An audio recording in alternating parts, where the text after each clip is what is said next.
Метеж на постојките. Автобус се чека и по повеќе од 1 час. Граѓаните револтирани од колабираниот градски автобуски превоз велат дека не можат да се ги завршат основните потреби, да појдат на работа, на лекар, на училиште. Прватниците воопшто не се обраќаат, а граѓаните велат дека возниот ред на ЈСП не е точен и не може да се потпрат на неговите информации. Колку време вие чекате?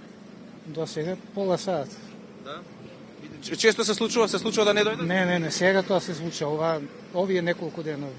Многу доцнат автобусите, се чека по саат време и катастрофа. И тоа превише. Само да пратам еден абер до градоначалничката.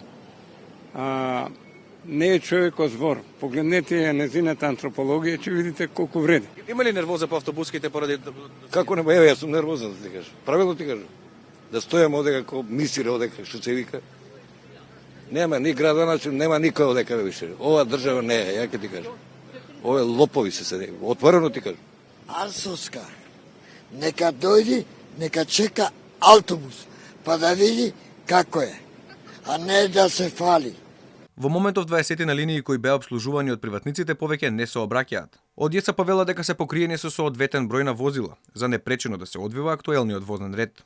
ЈСП Скопје ги презеде и ги обслужува сите линии на кои до неодамна се обраќаа возила на приватните превозници. Сепак, хаосот на постојките покажува дека и не е баш така како што тврди ЈСП. Бидејќи така наречените државни автобуси ги покриваат и приватните линии, проблем има во целиот јавен превоз. Од новонастанатите состојби во јавниот градски превоз најмногу страдаат повозрастните граѓани, луѓето од социјално ранливите групи кои немаат разни можности за превоз, но и учениците кои мораат да тргнат на училиште многу порано за да не задоцнат. Инаку пред само 1 месец автобусите на ЈСП Скопје не возеа 1 ден затоа што вработените стапија во колективен штрајк зашто немаа земено плата, а македонскиот главен град за прв пат остана без јавен превоз.